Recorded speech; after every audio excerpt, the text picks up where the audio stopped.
Saudara-saudari yang terkasih, setiap orang mempunyai kerinduan akan kebahagiaan dan berusaha mencapai keselamatan.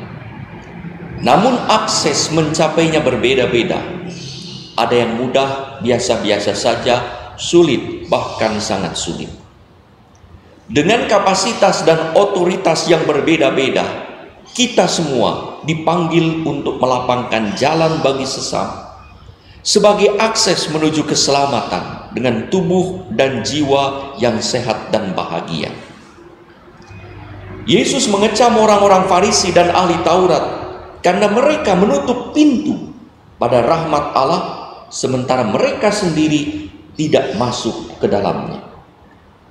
Saudara-saudara yang terkasih, kadang secara tak terduga kita mempunyai keadaan yang tidak sesuai dengan rencana, apalagi pada masa pandemi ini. Delay, postpone, ditunda, cancel, dibatalkan, close, ditutup, out of order, out of stock, rusak, kehabisan. Bisa jadi kita memaki-maki situasi tersebut tanpa ada jalan keluar, tanpa ada fleksibilitas dalam mencari akses lain. Kadang kita jengkel juga karena lift, elevator tak bergerak, padahal kita ingin segera memanfaatkannya.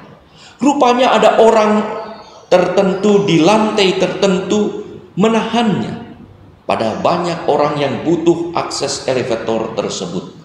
Mungkin ada orang yang terburu-buru, tetapi tidak bisa menggunakannya beberapa saat karena di hold, ditahan oleh orang di lantai tertentu. Sementara kalau dilepaskan, elevator itu dibuka, dibiarkan, berapa orang yang sudah dihantar dalam waktu di mana orang menahan elevator tersebut.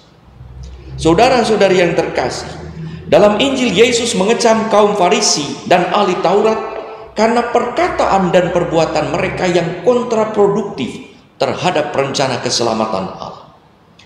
Mereka menuduh dan menghakimi sesama sehingga orang hidup dalam ketidakbebasan. Orang berjalan dengan beban, orang bergaul dengan rasa curiga, orang bekerja dengan penuh ketakutan. Yesus mengecam bagaimana mereka yang tahu jalan keselamatan, jalan menikmati rahmat Tuhan, menutupnya. Orang lain tak diberi akses untuk selamat dan mendapat berkat.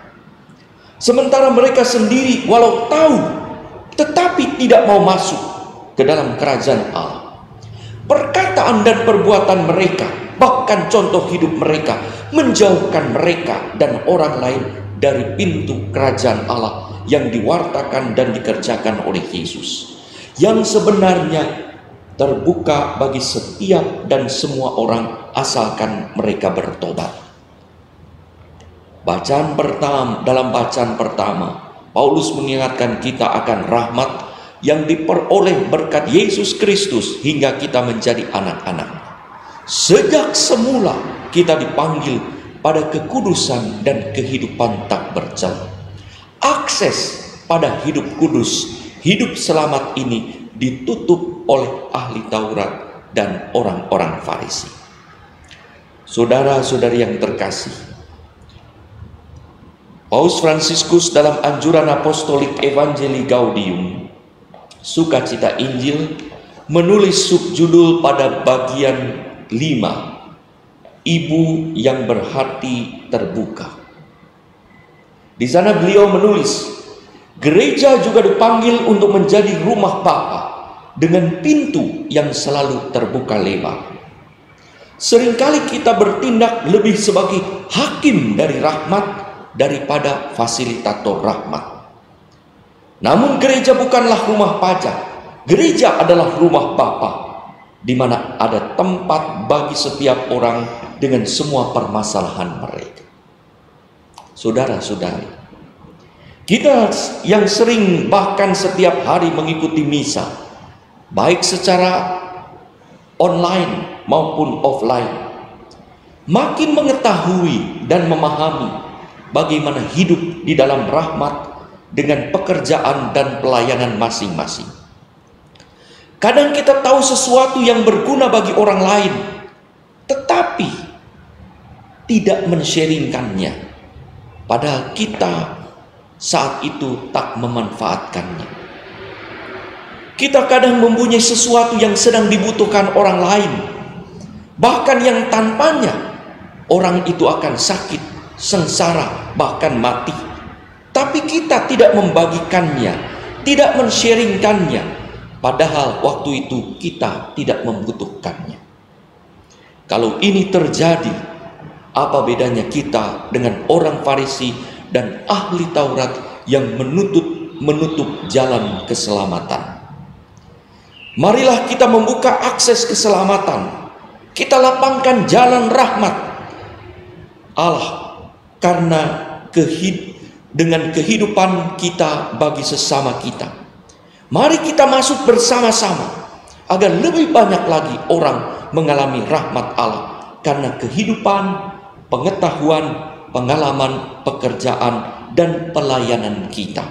Karena contoh hidup kita, seperti Santa Teresa Avila yang kita peringati hari ini. Untuk menyelamatkan jiwanya sendiri dan jiwa orang lain, ia masuk biara. Ia memberikan contoh hidup doa yang luar biasa, agar dirinya masuk dan orang lain pun dipermudah untuk masuk. Ia hidup dengan iman yang dalam untuk mencari Tuhan dan komitmen yang kuat untuk mengabdi sesama melalui keheningan doanya agar sesama selamat. Ia memperbaharui Ordo Karmel dan ia juga menjadi ibu pendiri Ordo para Suster Karmel. Contoh seperti di Indonesia ada di Karmel Lembang, ada di Selaket, ada di Manado, dan juga ada di Nusa Tenggara Timur. Saudara-saudari yang terkasih, mari kita menjadi fasilitator rahmat Allah dengan memberi contoh hidup menuju keselamatan, sehingga akses menuju keselamatan bagi sesama pun lebih mudah, sebagaimana yang diteladankan oleh Santa Teresa Avila.